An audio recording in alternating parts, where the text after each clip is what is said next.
saludamos al arquitecto Fernando Carrión. Él es catedrático universitario, trabaja en el Departamento de Estudios Políticos de la Flaxo.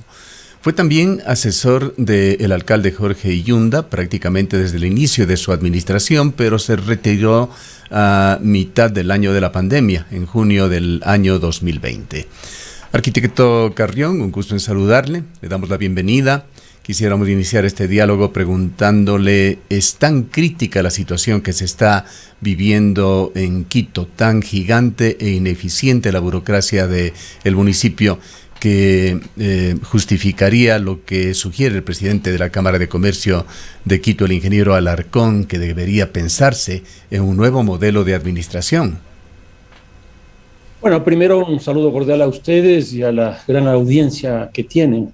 Sí, yo sostengo que Quito está viviendo una crisis muy fuerte desde el cambio de siglo para acá, que si uno ve, por ejemplo, simplemente los alcaldes que hemos tenido y su signo político, uno ya se da cuenta. Hemos tenido 5 alcaldes de 5 partidos políticos distintos, lo cual hace que sea muy difícil mantener una continuidad. Uno puede compararse con Guayaquil, por ejemplo, que desde el año 92, es decir, 28 o 29 años, ha tenido 3 alcaldes. En el caso de Quito, la situación es totalmente distinta. Estoy parcialmente de acuerdo con el presidente de la Cámara de Comercio en el tema del modelo de gestión. También comparando con Guayaquil, uno puede llegar a sacar algunas conclusiones interesantes. Por ejemplo, el gasto corriente en Quito es de alrededor del 31-32%, mientras en Guayaquil es la mitad exactamente. Ahora, claro, en Guayaquil se hace mucho más política pública a través de fundaciones y corporaciones, que eso también hace una cuestión bastante distinta. Por eso es que el rol de pagos, el gasto corriente en Guayaquil es relativamente pequeño. Guayaquil tiene más o menos 4,000 y un poquito más de empleados y trabajadores, mientras Quito efectivamente tiene sobre los 20,000. Pero es por esta lógica. Ahora, sí me parece que es absolutamente necesario, imprescindible, hacer un cambio del modelo de gestión, probablemente más por la racionalidad que tiene que por el número de empleados. ¿Y a qué voy en esto? Por ejemplo, lo que le estaba hablando respecto al transporte. En el transporte tenemos 6, 7 entidades que manejan el transporte, lo cual hace que sea absolutamente irracional. La planificación mismo tiene 5 instancias, porque está el Instituto de la Ciudad, el Instituto de Planificación, está la Secretaría de Planificación, está la Secretaría de Territorio y Medio Ambiente. Entonces yo creo que por ahí pasa el problema. En el caso del transporte, por ejemplo, la producción legislativa que ha hecho el Consejo ha determinado que cada modo de transporte tenga su propia ordenanza y prácticamente cada ordenanza produce su propia institucionalidad. Entonces, en ese sentido, obviamente que hay un problema sustancial respecto al modelo de gestión. ¿Qué le llevó a usted a separarse de Jorge Yunda, o se había propuesto usted de colaborar por un tiempo? O de otra manera, ¿se dieron circunstancias durante este complejo año de pandemia que a usted le decepcionaron y le hicieron perder esperanzas de que pueda lograrse efectivamente un cambio positivo en el sentido en el que usted impulsaba? No, básicamente fue el tiempo. Yo me había comprometido con el alcalde a estar un año y además llevar a cabo 2 de los proyectos estructurales de la ciudad, que era el Estatuto de Autonomía y el Corredor Metropolitano. Una vez que terminé de la redacción del estatuto y fue presentado al Consejo, pues yo ya tenía muy poco que hacer. A ella le correspondía más bien al Consejo Municipal pues llevar a cabo esta tarea, que desgraciadamente no lo ha hecho.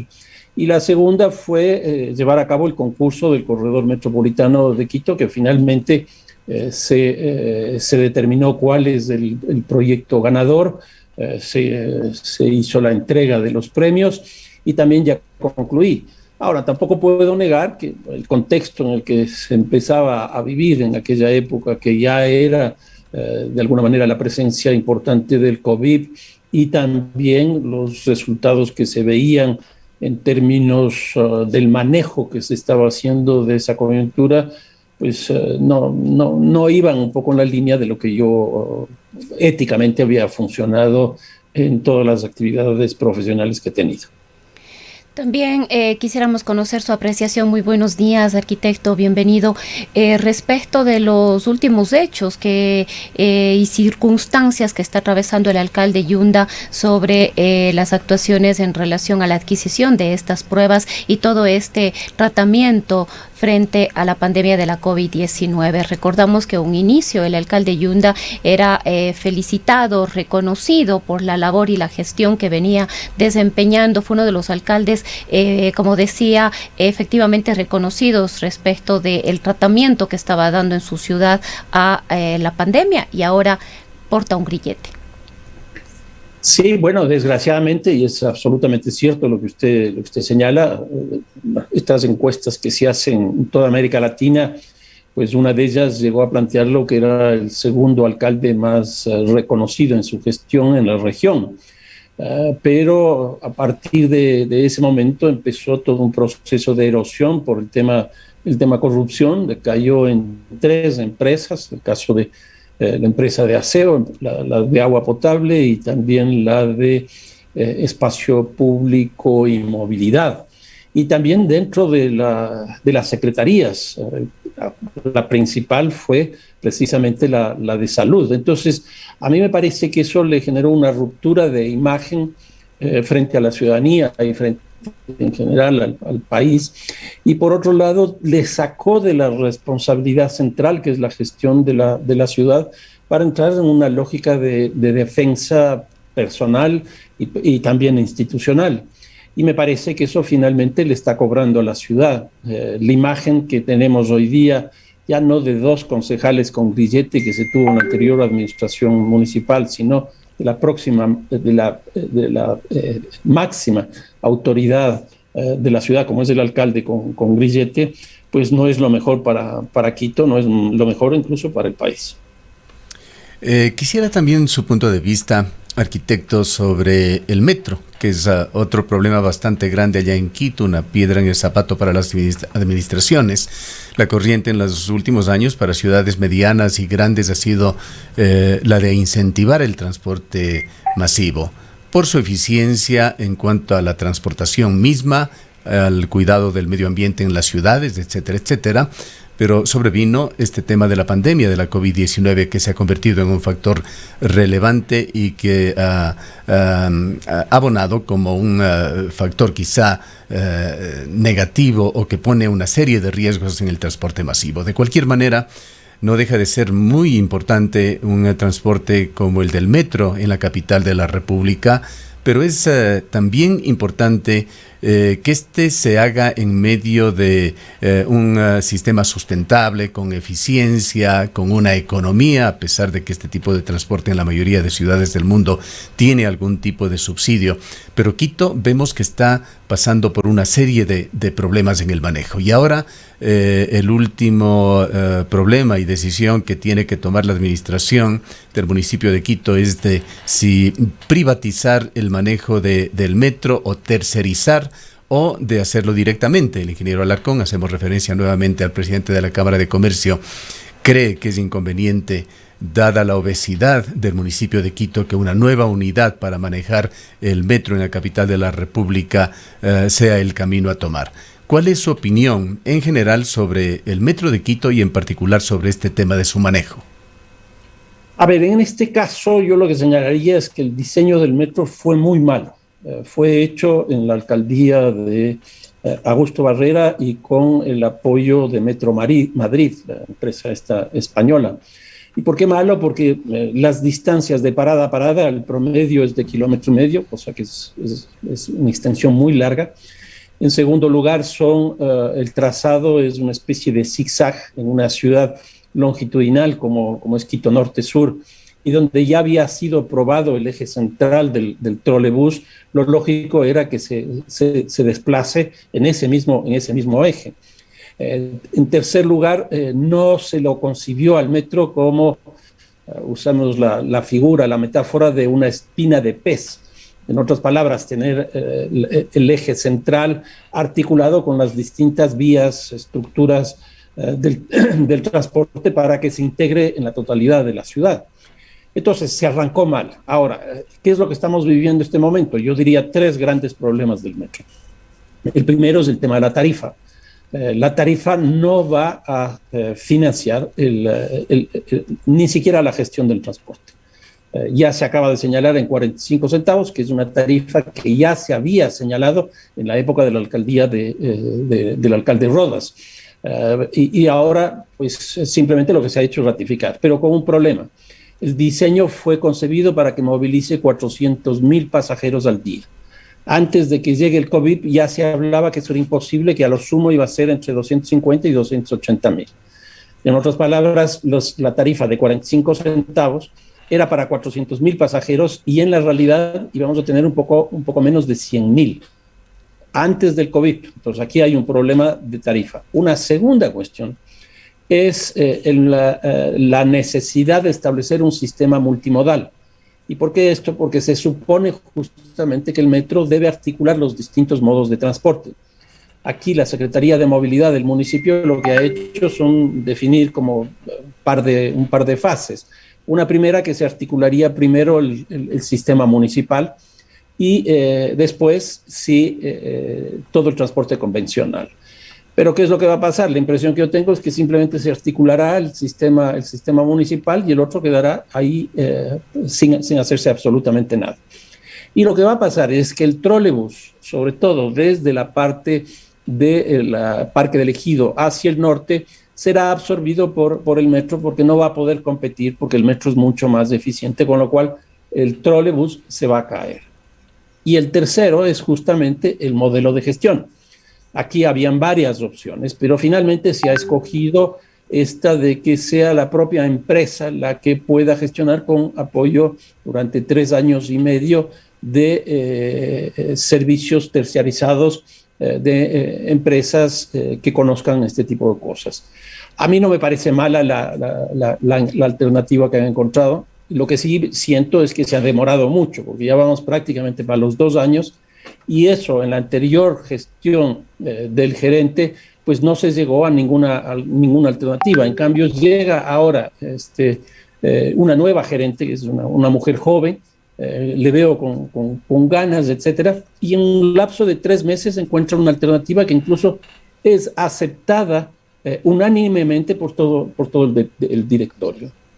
Yo entiendo las observaciones que hace Patricio Alarcón, ¿no? Las hace desde la perspectiva ideológica de la Cámara, que lo lógico hubiera sido que se privatice. Pero yo aquí les planteo una reflexión. Él mismo ponía el caso del trolebús. Yo creo que el trolebús ha sido un éxito. Yo estuve originalmente en el proceso de diseño del trolebús y también de las discusiones que son exactamente iguales a las que tenemos hoy. Y ahí el trolebús se fue en la línea de que sea manejada por el municipio. En la crisis de octubre del 2019, el único sistema que funcionó adecuadamente fue el trolebús. Y el trolebús no tiene problemas técnicos. Y aquí les pongo un par de datos que son muy importantes. El metro, en el mejor de los casos, llevaría 400,000 pasajeros. 400,000 pasajeros el metro. Y el sistema trolebús lleva 650,000 pasajeros día. Es francamente impresionante. Si a eso se compara los costos, el metro cuesta, en principio se licitó en 2.006 millones de dólares, y el trolebús, en precios actuales, debe estar alrededor de 400 millones de dólares, es decir, 5 veces menos para llevar prácticamente el doble de la población que lleva a este rato el metro. Entonces, esa comparación ideológica sí creo que tiene sentido, pero cuando uno ve datos, la cosa es muy distinta. Recuerdo nuevamente, cuando se discutía el trolebús y se decidió ir por esta línea que hasta ahora funciona, es más o menos lo que está ocurriendo 27 años después, que el municipio ha cambiado, que la tecnología ha cambiado, etcétera. Pero en esa época, por ejemplo, el municipio lo asumió solo. Ahora la idea es que lo asuma con apoyo y asistencia externa. A mí no me parece que es malo. Ahora, sí creo que sería interesante en el momento que se haga la contratación con la empresa esta de afuera, que se establezcan condiciones importantes para que no se infle, o, por ejemplo, la planta de funcionarios, de trabajadores, etcétera. Pero hasta eso me parece interesante, porque es una forma de dar empleo. Son alrededor de 600 plazas las que se crearían para el manejo del metro. Y son plazas ecuatorianas.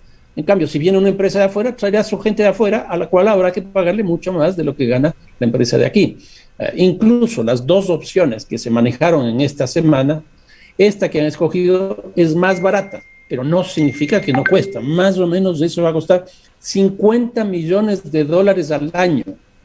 En el caso del tranvía, ustedes en Cuenca, el costo es de 8 millones al año.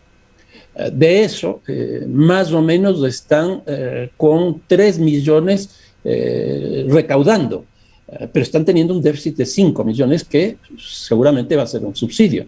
Sí. Si eso le pasamos... Y es bastante dinero para la ciudad. De hecho, varios programas del municipio de Cuenca se han visto afectados ya por que tiene que subsidiarse este monto. Sin duda, sin duda. Y entonces, pero si nosotros traspasamos eso de Cuenca, que es una cosa mecánica que no se debe hacer, pero por efectos didácticos se lo puede hacer, si eso lo traspasamos al caso de Quito, es decir, va a ser alrededor ya no de los 50 millones, sino que de eso podrá salir un financiamiento, no sé, de 15, 20 millones, y los 30 restantes probablemente va a ser subsidio, que de hecho el municipio de Quito está subsidiando el transporte convencional de buses en alrededor de 25, 28 millones de dólares.